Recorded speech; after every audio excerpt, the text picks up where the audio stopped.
chicas que estaban protestando en contra de las violaciones, en contra del turismo y explotación sexual, cosas que hacían parte de mi realidad. Entonces yo me interesé mucho y quería me involucrar en esta lucha. Entonces fui hasta Ucrania, ellas financiaron mi viaje, yo fui hasta Ucrania, hice todo un entrenamiento donde aprendí técnicas honestas y deshonestas de cómo hacer una buena protesta, de cómo tener la prensa a tu favor, de cómo tener las instituciones burocráticas a tu favor, de cómo subvertir la mente de las jóvenes, de capitarlas para su ideología. Me volví a Brasil, me convertí en la feminista más famosa de mi país, tenía mucho poder mediático, siempre estaba luchando por el derecho del aborto legal, seguro, gratuito, porque ahí eso me enseñaron, o sea, es la principal pauta, o sea, tema del movimiento feminista, mi cuerpo, mis reglas, hago lo que quiero con mi cuerpo. Hasta que a los 22 años yo me embaracé y me quedé desesperada, sin saber lo que hacer, hasta porque mi estilo de vida de protesta, estar desnuda en la calle, el programa de televisión y todo eso, no era compatible, pero por lo menos yo pensaba que no era compatible con la creación de un niño. Y todas mis amigas me decían, Sara, por el amor de Dios, eres la feminista más famosa de Brasil, necesitas entonces hacer un aborto, porque así vas a tener más experiencia empírica para luchar por la legalización en los medios que participa. También esto que está en tu barriga no es un bebito, una persona, un ser humano, un niño, es solo un coágulo de células, es solo un coágulo de sangre, una bolsita de células, no te preocupes. Y mis amigas feministas me animaron y me apoyaron a hacer un aborto. Yo hice un aborto y me duele hablar sobre eso porque yo hice un aborto usando el misoprostol, o sea, el método de aborto químico, el mismo método que por algunas veces se intenta implementar aquí en Guatemala. Se dice que es un método seguro, tanto que es reconocido por la Organización Mundial de la Salud, pero yo tuve consecuencias terribles. O sea, es que la verdad que nadie te cuenta qué es hacer un aborto. Entonces hoy las chicas están muy influenciadas por la idea de ser libertas e empoderadas, pero nadie te cuenta cómo es hacer un aborto. Yo creo que las feministas piensan que hacer un aborto es como tener una varita mágica que te haces en la barriga y el bebito se va. Entonces nadie te cuenta de cómo tu cuerpo reacciona al aborto. Aquí yo traigo para exhibir algunos bebitos. Entonces muchas veces se dice que se trata de un coágulo de sangre, una bolsita de células, pero aquí yo tengo bebitos de 7, 8, 9, 10 semanas y 12 semanas. O sea, este es un bebito de 1 mes y medio de embarazo. Y este es un bebito de 3 meses de embarazo. Entonces, ¿de dónde se quitaron la información las feministas de que es un coágulo de sangre? Porque por lo que estoy viendo, por lo que a la embriología clínica enseña, o sea, la ciencia enseña, eso no se llama coágulo de sangre, eso se llama ser humano, persona. O sea, pero muchas mujeres que están en situación de vulnerabilidad no saben de eso, no tienen esta información. Entonces, ¿cómo puedes ser liberta y empoderada si está buscando un método, una actitud que te vas a hacer mal para su cuerpo? Yo tuve que pasar por horas y horas y horas interminables de trabajo de parto, porque el aborto que quieren legalizar en Guatemala, el aborto químico, es hecho con la droga que se llama misoprostol, que es rica en un compuesto químico, una hormona llamada prostaglandina que está presente en la primera fase del parto. O sea, la fase que se duele, la fase donde aquí, por ejemplo, podemos poner que esto es un útero, o sea, tiene la forma de V. Cuando se ingiere la sustancia del misoprostol, la prostaglandina hace con que el colo del útero se dilate, o sea, se abra y se empiecen las contracciones de parto de manera a descartar el bebito. O sea, nada más es el aborto que la anticipación del parto. O sea, se está anticipando el momento del nacimiento. Solo que el bebito va a nacer, puede nacer vivo, pero no tiene la capacidad de sobrevivencia extrauterina. Entonces va a morir de anoxia. O sea, asfixiado porque sus pulmones no tienen la capacidad de absorber la oxígeno del aire.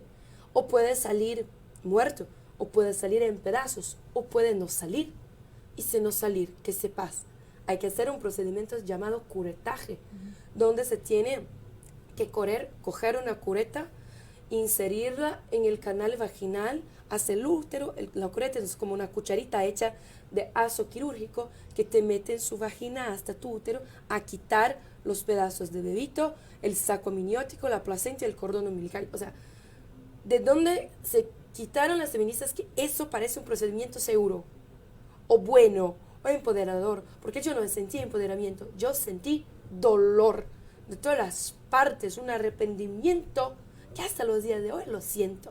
O sea, lo que quiero decir a las mujeres es que no necesitas ser feminista para ayudar mujeres en situación de vulnerabilidad. No necesitas de estar en favor del aborto, de las drogas, de las relaciones sexuales desenfrenadas.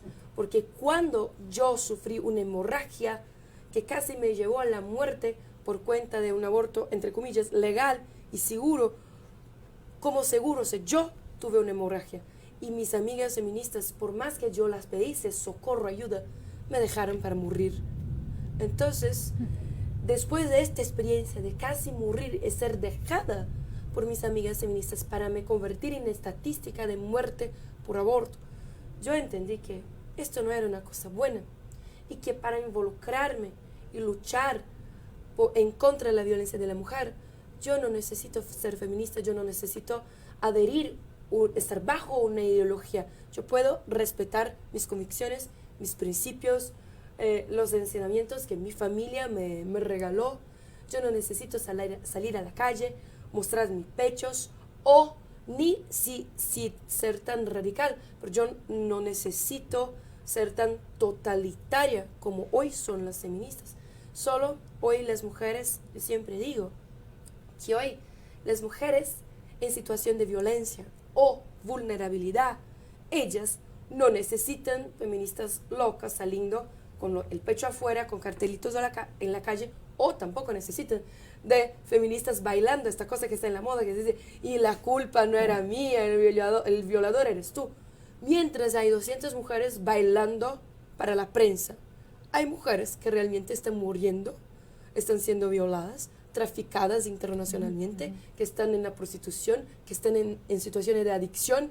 Entonces, mi crítica al feminismo es que mucho se habla, poco se hace. Y critican las personas que lo hacen. O sea, hoy la mayor institución de caridad se llama Iglesia Católica. O sea, ¿y qué hacen las feministas? Tiran fuego en los templos. Pero es la iglesia y muchas instituciones cristianas que tratan de acoger, ayudar. Tienen tantas casas de apoyo que quitan las chicas de la prostitución, los transvestis de la prostitución, que quitan la gente de la droga. Tienen tantos orfanatos. Entonces, a mí me gustaría que las feministas se convirtiesen en personas más maduras para entender que este tipo de cosas, de acción, de bailar, de gritar, de hacer escándalo, este tipo de acción no quita a ninguna mujer de una situación de violencia. Hay que ser adulto. Sara, es fuerte lo que te pasó y tus experiencias, y por eso para nosotros era importante que lo contaras.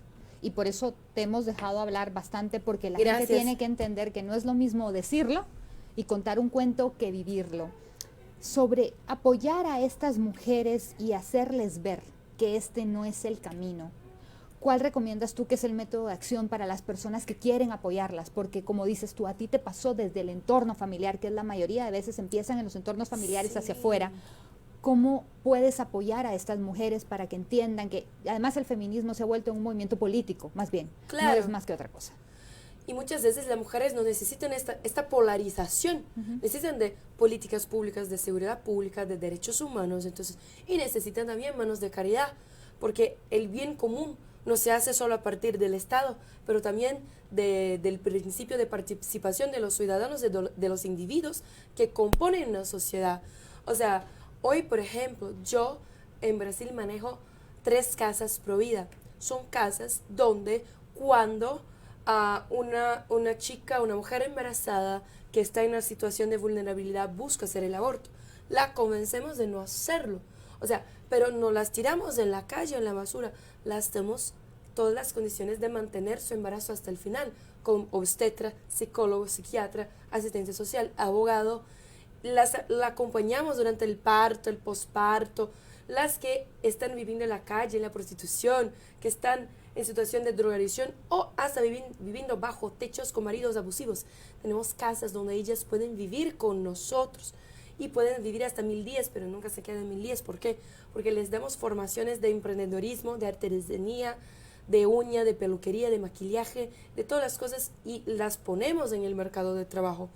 Y los hijos, hasta tenemos guarderías y cuidamos y educamos sus hijos en el jardín hasta los 6 años de edad. Entonces, cuando proponemos solucionar todos esos problemas, las mujeres desisten de hacer el aborto. Entonces, esto que me gustaría que la gente pudiese comprender. Ninguna mujer busca el aborto porque le gusta, porque tiene ganas de hacerlo, pero le busca porque alguien la dejó, no tiene familia, no tiene empleo, alguna situación muy trágica. Y cuando la población, la sociedad civil o junto al Estado busca solucionar estos problemas, ellas desisten y así se salvan las dos vidas. La gente puede involucrarse de millones de maneras sin necesitar exponer su cuerpo, negociar tus valores o ponerse en situaciones vejatorias o de riesgos. O sea, pueden ayudar involucrándose en estos proyectos. O sea, siendo voluntario. O sea, hay tantos médicos, psicólogos, abogados, enfermeras que podrían ser voluntarios en instituciones donde se ayudan mujeres en situaciones de violencia, incluso feministas. Las feministas son muy bienvenidas a practicar la caridad, el servicio a la gente que necesita. A mí no me importa trabajar al lado de una feminista. Necesitamos manos para accionar. Yo siempre digo que las manos que hacen son más santas do que las bocas que gritan. Eso decía Santa Teresa de Calcuta. Las manos que hacen son más santas do que las bocas que rezan. Yo lo digo, las manos que hacen son más santas do que las bocas que gritan. Mujeres en situación de violencia no necesitan balitos ni gritos. Necesitan políticas públicas integradas de seguridad pública, de derechos humanos y de salud, de educación y también de la sociedad involucrada en el bien común. Sara, ya Carmina lo anticipó, hay que reconocer en Guatemala el movimiento feminista pues no tiene mucho tiempo en cuanto a la forma en que actualmente feministas ha habido desde hace muchísimos decenios de años, muy famosas incluso, eso hay que reconocerlo, pero recién en los últimos años se han convertido en este tipo de grupos muy vociferantes que hacen protesta y todo lo que usted ha mencionado. Pero hay algo que las caracteriza y eso quisiera que nos explicara. Es eso denominado ideología de género. ¿De qué se trata? Porque estamos empezando a identificar libros de texto, cursos, formación que van en esa dirección y que alteran y rompen totalmente las costumbres y tradiciones de nosotros los guatemaltecos. Claro, perfectamente. Entonces la ideología de género podemos definir como un conjunto de ideas anticientíficas de base totalitaria que tiene como objetivo separar, desarrollar la sexualidad humana de su naturaleza y explicarla solo por la cultura. O sea, en la ideología de género empieza con Simone de Beauvoir en 1949, cuando escribe El segundo sexo, y el segundo tomo, porque es un librito de 800 páginas, y ella dice una frase muy famosa: no se nace mujer, se llega a serlo. O sea, diciendo que nadie nace mujer, nadie nace hombre, y que a lo largo de la vida, de su desarrollo social, con la gente, con la cultura, se va adquiriendo a los poquitos experiencias para en algún momento de su vida formar su sexualidad. Bien, esta ideología no tiene cualquier comprobación de base científica. Por eso que yo digo que esta definición es de mi amigo Agustín Laje. Entonces, yo digo que es un conjunto de ideas anticientíficas, porque no hay cómo probar que la sexualidad humana no tiene nada que ver con nuestro aparato reproductivo. O sea, no se puede ignorar eso. La ideología de género es básicamente la idea que nacemos neutrales y que el aparato reproductivo no tiene nada que ver con nuestra sexualidad. O sea, ¿de dónde quitaron eso? Porque la ciencia, la biología, la fisiología humana dice al revés. Yo soy mujer porque tengo cromosomas XX, útero, tengo más progesterona, oxitocina y glándulas mamarias desarrolladas. Y los hombres son diferentes. Tienen más testosterona, su estructura ósea es mucho mayor, más desarrollada, sus pulmones son mayores, así puede correr más, saltar más, o sea, para proteger a las hembras y las criaturas. O sea, la ideología de género es una idea criada con la intención de legalizar la pedofilia, utilizando el dolor y sufrimiento de personas que sí son homosexuales y que sufren por eso. O sea, se aprovechan de una lucha por representatividad y derechos para legalizar la pedofilia. Ya decía Shulamit Firestone, una feminista que en 1972 escribe un libro llamado La dialéctica de los sexos, que para el feminismo se concretizar, que para haber una revolución sexual donde las mujeres serían verdaderamente libres, habría que destruir las instituciones que separan los niños de los adultos, para que los niños puedan ser libres y tener sus derechos sexuales asegurados. Eso escribe Shulamit Firestone, una gran exponente feminista. Yo les pregunto y pregunto a todos los que nos están viendo ahora, ¿qué derechos sexuales deben tener los niños? Los niños no deben tener derechos sexuales, deben tener derecho a seguridad pública, a educación, a jugar, al hacer, a tener papá y mamá, pero derechos sexuales no deben tener los niños. Entonces, ¿para qué enseñar que te puede ser lo que quieras? Entonces, es difícil decir, pero las personas que sufren de este tipo de cosas sufren de una enfermedad. Yo no estoy diciendo que las personas transexuales, yo no los estoy ofendiendo llamándolos de enfermos. Yo estoy diciendo que sí hay una enfermedad llamada disforia, como por ejemplo una chica que es muy flaquita, se mira en el espejo y se ve gorda. Empieza entonces a hacer dietas radicales para perder peso, desarrolla anorexia, bulimia y puede morir. O un chico que es fuerte se mira en el espejo y se ve flaco. Empieza a hacer dietas radicales para ganar peso, a inyectar esteroides anabolizantes y puedes tener una ACV, un ataque cardíaco y morir. O sea, porque en estos dos casos es considerada una enfermedad. O sea, una chica que es flaca se mira en el espejo y se ve gorda. Un chico que es fuerte se mira en el espejo y se ve flaco. Es disforia. Y un hombre que se mire en el espejo y se ve una mujer no es empoderamiento. Entonces, no podemos ser hipócritas. O sea, este tipo de persona sufre.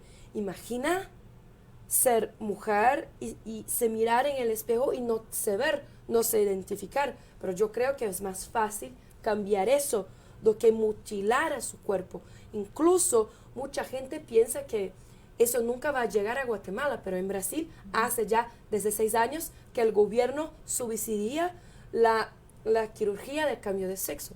En nuestro país, ahora hace 1 año que nuestro presidente asumió. Entonces, el gobierno pasado, el gobierno de Lula, el gobierno socialista nos dejó una carga muy difícil de manejar, pero con la gracia de Dios vamos a hacerlo. O sea, falta pastillas para dolor de cabeza, pero se puede llegar en el sistema público de salud y decir, por favor, quita a mi pene porque no me siento bien. Entonces, ¿cuál es el sentido de llegar a un médico y decir, por favor, quítame mi brazo porque yo me siento mejor sin él? El doctor va a decir que yo soy loca y no va a realizar este procedimiento.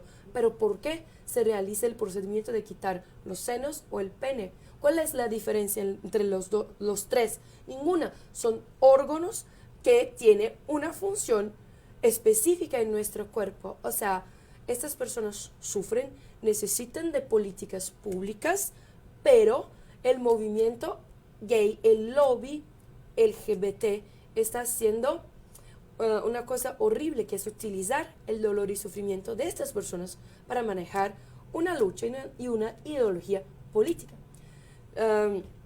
La seguridad pública, las políticas públicas no se pueden ser basadas en la antinaturaleza. O sea, la naturaleza que seamos hombres y mujeres. Bien, por lo menos así, todas, machos y hembras, así todas las especies de animales han se perpetuado a través de todo, de la civilización, de todo. O sea, no se puede hacer política pública para legalizar a las drogas porque la población se enferma, para abortar porque la población baja, la pirámide previdenciaria no se sostiene. O sea, los políticos han que ser más inteligentes. Están acostumbrados a ser políticamente correctos, pero bueno. Sara, ¿qué opinas de la educación sexual para niños en las escuelas? Es un tema del cual se está hablando mucho. Los padres quieren, por lo menos en Guatemala, que es una sociedad conservadora, pro familia, pro vida, por una gran mayoría, y lo vimos el año pasado en una marcha grandísima que hubo, es el sentimiento general de la mayoría de la sociedad. No desea que se dé este tipo de educación a los niños, sobre todo desde tan temprana edad como se quiere incluir en los pensums. Claro, este es un disparate y muchas veces se piensa que esto no va a llegar a Guatemala, pero hace como 12 años en Brasil había lo que nuestro presidente llama de kit gay. O sea, en las escuelas se distribuía cartelitos diciendo que está todo bien y que se puede ser homosexual. O sea, a niños de 5 y 6 años de edad. Eso ya se hacía en Brasil. Ahora el presidente lo quitó todo eso. Pero se generó una cosa mala en la sociedad. O sea, se generó un montón de feministas, todo eso, de tempranita edad. O sea, yo estoy en contra la educación sexual completamente. Porque, ¿qué es educación sexual? El cerne de la palabra, educación de enseñar. Sexual, sexo. O sea, enseñar a cómo hacer sexo. La diferencia es que es con la excusa de que hay que hacer, pero hay que hacer de una manera segura, o sea, con pastillas y condones. Pero es una información muy falaciosa, porque ¿de qué estamos seguros de qué utilizando condones y pastillas? Porque con pastillas se puede embarazar de cualquier manera. Yo cuando me embaracé de la primera vez tomaba pastillas, hacía ya como 10 años tomando pastillas y me embaracé. Y un montón de mujeres se embarazan tomando pastillas. Pero hay los condones. Sí, hay los condones, pero no hay ningún método contraceptivo que es 100% efectivo. Hay siempre 0,01% de se embarazar a alguien o se quedar embarazada. El único método 100% efectivo se llama castidad. O sea, no se va a hacer el hecho, entonces no se va a embarazar. Pero hay siempre la posibilidad. Entonces, además, las enfermedades no solo son por la mucosa de la región sexual, pero también por la saliva se transmite un montón de enfermedades sexualmente transmisibles, por el sudor de la piel, por cualquier contacto en la mucosa, hasta con el ojo. O sea, ¿de qué protege la píldora de los condones? De nada. O sea, yo no creo en la educación sexual. Ahora en Brasil estamos implementando un proyecto que se llama Todo tiene su tiempo, para frenar el embarazo durante la adolescencia, porque ya entendemos que políticas de educación sexual diciendo haga sexo, solo que haga con condones de pastilla, eso no funciona. Entonces es un intento de promover la castidad como un valor. No estamos diciendo está prohibido de hacer sexo, estamos diciendo sea inteligente y planee. O sea, ¿quieres ser empoderado? Dale. Entonces, para ser empoderado tienes que planificar tu vida, o sea, todo a su tiempo. Todo a su tiempo. Sara, nos estamos acercando lamentablemente a los últimos minutos de la entrevista. Yo quisiera regresar a un punto. ¿En qué momento específicamente, más allá de ese evento traumático que usted nos comentó, del aborto que realizó, usted se da cuenta de la farsa de esta ideología totalitaria de género y abandona y empieza una cruzada para denunciar todo lo que usted hoy nos está comentando? Yo no fue como una gota de agua, yo fui apercibiendo de poquito a poquito y fuese generando y se generando, pero principalmente cuando se empezó la cuestión de los baños mixtos, porque a mí mismo, aún todavía siendo feminista, yo no entendía por qué mis compañeras estaban apoyando eso, porque yo como mujer quiero mira, yo nunca pensé en mi vida que tendría que luchar por el derecho de hacer mi pipí en paz. O sea, es un disparate luchar por el derecho de hacer pipí quieta, sin tener miedo de ser violada o tener mi privacidad desrespetada. O sea, el problema del baño es que, pero la persona que es transexual se siente constreñida pero lo siento, no es mi problema. O sea, ellos son una minoría. Es duro decir eso, pero es la esencia de la democracia. La democracia se hace para la mayoría, es la voluntad de la mayoría en detrimento de la minoría. O sea, eso es la democracia. Guatemala, Brasil son repúblicas democráticas, o sea, con tripartición de poder y todo eso. Entonces, aquí las políticas públicas deben ser priorizadas para la mayoría. Y la mayoría rechaza este tipo de cosas. ¿Por qué rechaza? Porque no siente seguridad. O sea, yo lo sé que estas personas sufren, pero antes las políticas públicas tienen que dar seguridad a las mujeres y las niñas a utilizar en paz el baño. O sea, hay un montón de noticias de Europa, de Estados Unidos, de Chile, de Brasil, de hombres que adentran baños que no son transexuales, pero se aprovechan de estos temas para violar niñas, para sacar fotos y videos de su intimidad. O sea, no se puede el gobierno obligar a los ciudadanos a ser partícipes de una enfermedad psiquiátrica. O sea, no podemos aceptar eso. Debemos ayudar a estas personas, a aconsejarlas, a hacer políticas públicas para ellas, pero primero la mayoría, después vemos el resto. O sea, así pienso yo. Entonces, yo no entendía por qué mis compañeras estaban en contra. Estaban a favor de los baños mixtos, porque a mí no me gustaría esto. Yo no entendía cuando Jair Bolsonaro, el actual presidente de Brasil, era diputado, propuso un proyecto de ley para aumentar la pena en el cárcel para los violadores. Todas las feministas de Brasil se pusieron en contra. Todo el movimiento gay se puso en contra. Y yo no entendía por qué. Y venían con la excusa de que había que respetar los derechos humanos. Entonces, él propuso otro proyecto, que a los pedófilos, después que cumplan su pena y van a ser puestos de nuevo en la calle, después de cumplir su pena, solo podrían salir a la calle con la condición de ser químicamente castrados, o sea, tomar medicamentos para les quitar el deseo sexual. Eso se hace en muchos estados de Estados Unidos. Y las feministas se pusieron en contra. Entonces, yo no podía entender por qué las feministas estaban luchando a favor de los violadores y no de las mujeres. Y ahí me di cuenta que sin violaciones, sin violadores, no hay para qué existir la propaganda feminista. Entonces, son dos cosas que están conectadas, porque yo he leído más de 60 libros feministas, de entre Simone de Beauvoir, Kate Millett, Monique Wittig, Hodge Edwards, Valerie Solanas, Catherine McKinnon. Yo nunca leí ninguna línea sobre ayudar a las mujeres, pero sino sobre destruir a las familias, sobre que los hombres son todos violadores de impotencia, que hay que destruir Dios, todas esas cosas. Entonces, si hoy hay un montón de chicas feministas es porque se meten en el Google o porque alguien las influencia, una cantante, una actriz, una periodista, y no estudian al fondo qué es el movimiento.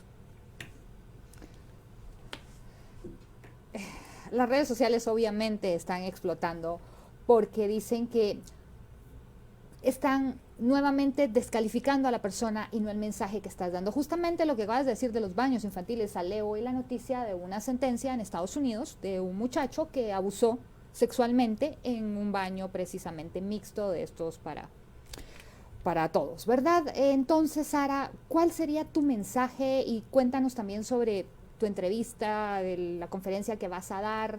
Cuéntanos sobre tu actividad que tienes el día de mañana, para que pues las personas que quieran aproximarse y escuchar esto que nos está diciendo Sara, que es muy valioso. Yo creo que podemos todavía ampliarlo el día de mañana asistiendo a la Pidiendo conferencia. que sea en 1 minuto, estamos sobre el Claro que sí. Mañana voy a estar dando la charla del feminismo y la destrucción de la mujer, donde utilizo la propia bibliografía, o sea, los propios libros y contenidos académicos de las feministas para probar que el feminismo no es bueno. Entonces, con las propias palabras de las feministas, pruebo a la gente cómo el feminismo destruye la esencia de la feminidad, la maternidad, la heterosexualidad, Dios, la familia, todas las cosas que componen ser una mujer. Mañana va a ser las 7 de la noche en el Hotel Camino Real y la gente puede comprar sus boletos en ticket. Todo ticket. Todo ticket, en todo ticket. Y estoy muy feliz por la oportunidad de estar aquí. Muchísimas gracias. Y eso, ahí es, así es. Bueno, Sara, muchísimas gracias por haber compartido con nosotros. Cuando te comuniques o hables o veas a Agustín, dile que lo esperamos en Guatemala próximamente. Creo que será bien interesante tener a Agustín Laje también. Así que agradecemos mucho, que tengas éxito todavía en las próximas actividades programadas en Guatemala y tu gira por Centroamérica y México. A ustedes les invitamos para que después del corte nos acompañen con la segunda entrevista. Vamos a tratar sobre esta audiencia pública que se llevó a cabo hoy en la Corte de Constitucionalidad referente a la ley de aceptación de cargos. Los esperamos.